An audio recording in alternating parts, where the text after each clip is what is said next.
The Mandalorian Season 3, Episode 5 is now in the history books, airing on Disney Plus just a few hours ago. One of the things they've been doing is they've been focusing on sort of different characters in some of these episodes. You know, they went from the cloners that had gone to Coruscant, then it transitioned over to Grief Cargo, which is what this episode's about. I mean, in between you had the stuff with Bo-Katan and Mando and some of the other Mandalorians. I like that episode.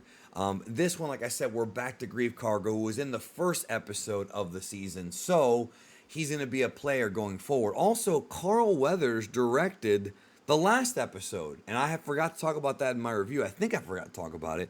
So that's cool. I like that he's getting a chance to be behind the camera. This episode is called Chapter 21, The Pirate. So the pirate is the antagonist here. He shows up at Grief Karga's place, like that city he's founding or whatever, but this pirate ship shows up, and the guy's name is Gorian Shard, and he's basically telling him, look, bro, surrender or I'm taking this place out.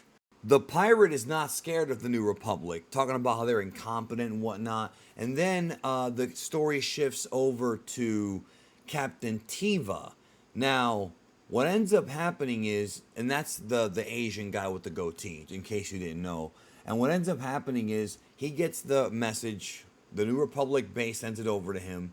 So he's joined by Zeb, who is actually Steve Bloom, live action for the first time. I cannot believe Steve Bloom is in this episode.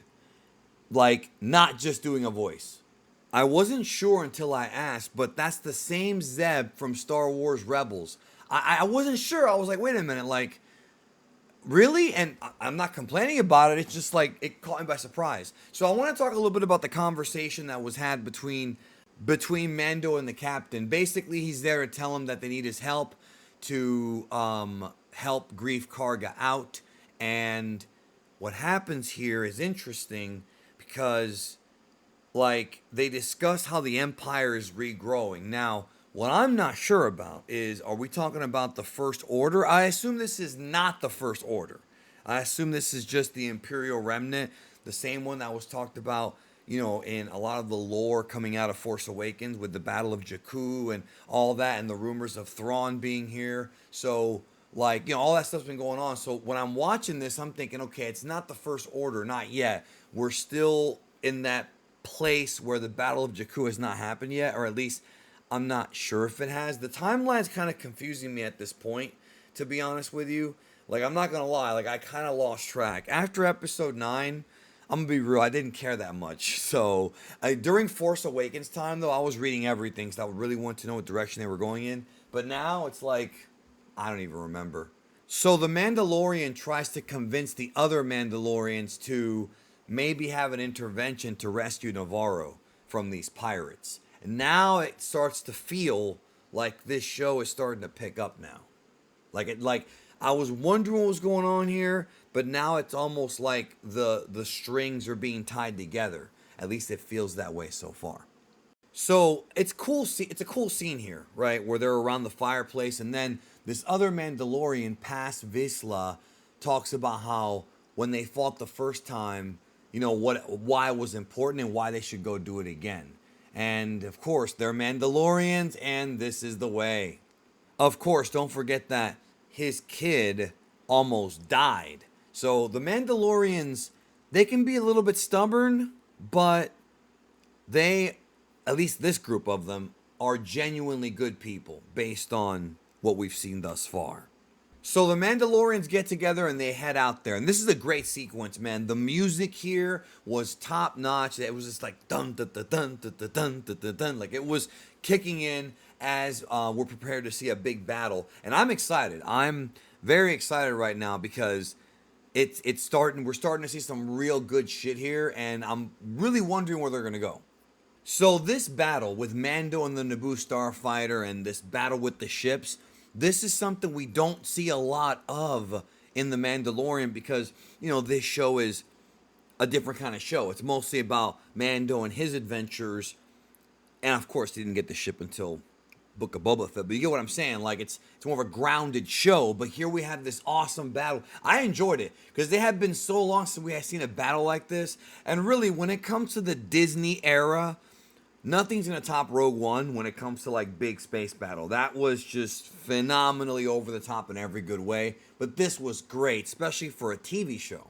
Then the Mandalorians together land with their rocket packs, and it's so awesome. I think this episode, or this part of the episode, personifies what a lot of people wanted to see from this show when it was first announced. You know what I mean? It really feels that way. Like people wanted something like this.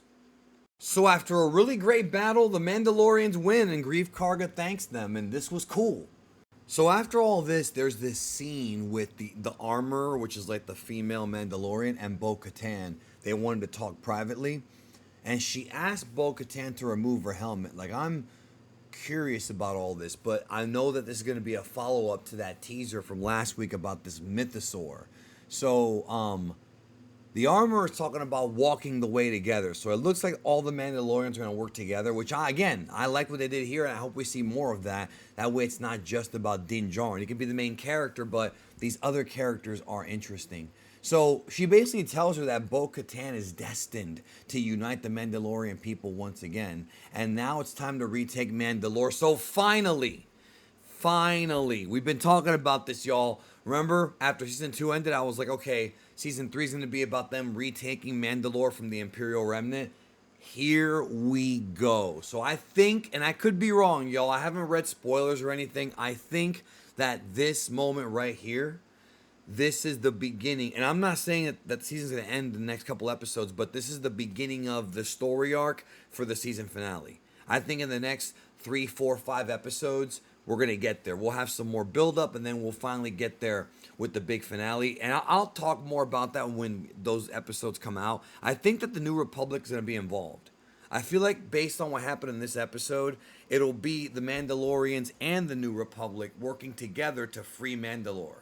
That's my guess, okay? But I do wonder where they're going with the cloning thing as well.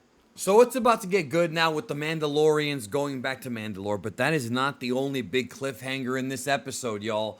The other big story is that the last scene with this cool, creepy music or whatever, we cut back to Captain Teva, and he finds this Imperial shuttle that's like destroyed, right? This is the shuttle where they were taking Moff Gideon, who was arrested at the end of the season 2 of The Mandalorian. They were taking him back to the New Republic. The shuttle's been like smashed up, and they find alloy on inside of the cabin or whatever, inside of the ship. So the big teaser is that Moff Gideon was taken by Mandalorians. It couldn't be our Mandalorians. Are there other Mandalorians out there? This is getting really good. This is my favorite episode of this season so far. Not the best of the entire series, like including season 2, because that finale with Luke is like incredible. But this is my favorite episode so far. Lots of fun, great battles, and the teases for what's coming is great. The show is finally starting to steer in a direction where it feels like there is direction, and I can't complain. It was great. What did you think? Let me know. Take care. I'll see you in the next one.